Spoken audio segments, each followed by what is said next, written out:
This I don't want to call it Uncaged Games or anyone specific. I've seen this echoed in a couple places. This opinion. I just want to talk about the opinion. I get James Gunn. Holy shit, that was wrong. I get James Gunn made Guardians of the Galaxy more known, but they didn't start the Marvel movies with Guardians of the Galaxy. So for the restart of the DC universe, I don't think they should throw a bunch of unknown DC properties at us right off the bat. Let's start with the good base of like traditional characters before we get to the obscure characters. Very, very common take, I think, with the whole Slate announcement. And I wanted to just give my opinion, which is that like I think it's valid to worry about the ones that are unknown and be like, oh, are those going to pull in the views? I don't think so, but I also don't think that that's who those movies are for. I think that they are trying to build an established universe, and I don't think that every character in Phase One of Marvel was 100% established. Maybe they had bigger names than some of these do, like for sure, almost 100% guaranteed that's the case.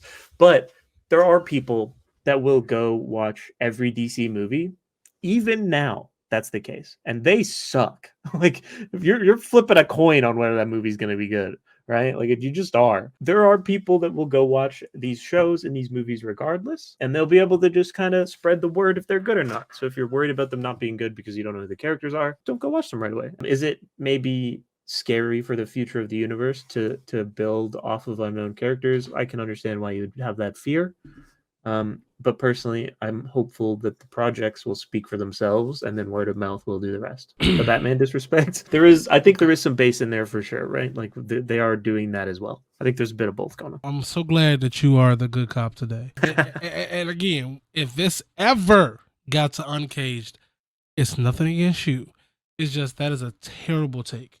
And the reason why is because Marvel started with obscure characters. As of right now, 2023, yes, we could say, oh my God, Iron Man is so great, Thor is so great. They started off with obscure characters. Who was checking for Captain America in 2007? And that was a small amount of people, yes, but who was checking for them, you know? Who was checking for the Iron Mans and the Hawkeyes and things like that? No, nobody was. But it was a good story that was brought together well. If you can trust that James Gunn can make Guardians of the Galaxy, good, I think that this it's the chance they would give that we gave the MCU in the beginning. Because think about it, in the beginning we had Iron Man, we had a Spider-Man, so that was pretty popular person. We had Blade. Those are in that time frame. Those are the three type of things that we had at that time frame. If you want to throw X-Men in there, you can in that aspect or whatever. But we didn't start off with a good base. Like realistically, if Iron Man didn't hit, we wouldn't even be talking about Marvel right now. Like it is okay to worry about it, but I would give the same worry as you did with the MCU in the beginning.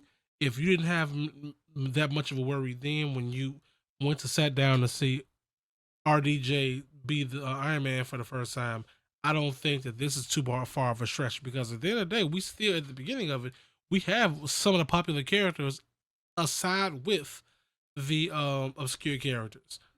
They didn't really do that in the beginning of the MCU. They just had here. If you want to ignore Spider Man, if you want to ignore Blade, currently right now, as they wasn't technically MCU, we had Iron Man drop, and that was it. I want to address two comments real quick. Hulk being a popular character, I can see it. Hulk was a pretty big name, in especially the comic world. But like, did anyone know that movie was connected to the MCU originally? No, nobody fucking knew.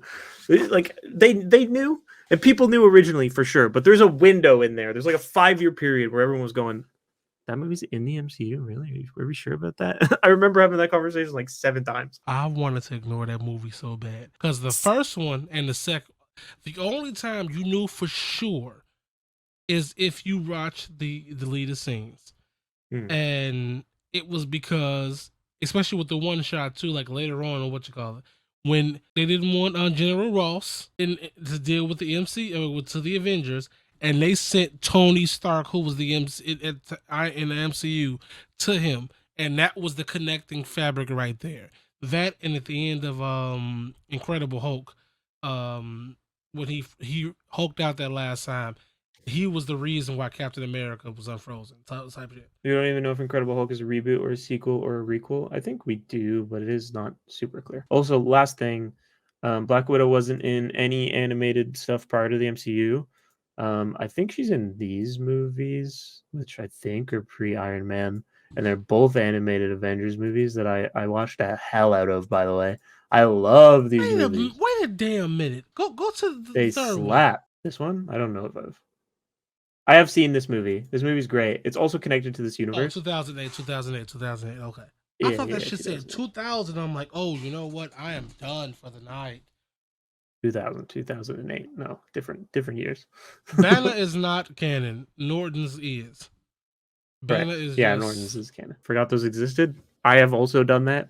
Not a problem at all. I just wanted to point them out for anyone that doesn't know about them. They're fucking great. Go watch them. I love them. They're so good. Every one of those movies is incredible. I love them all.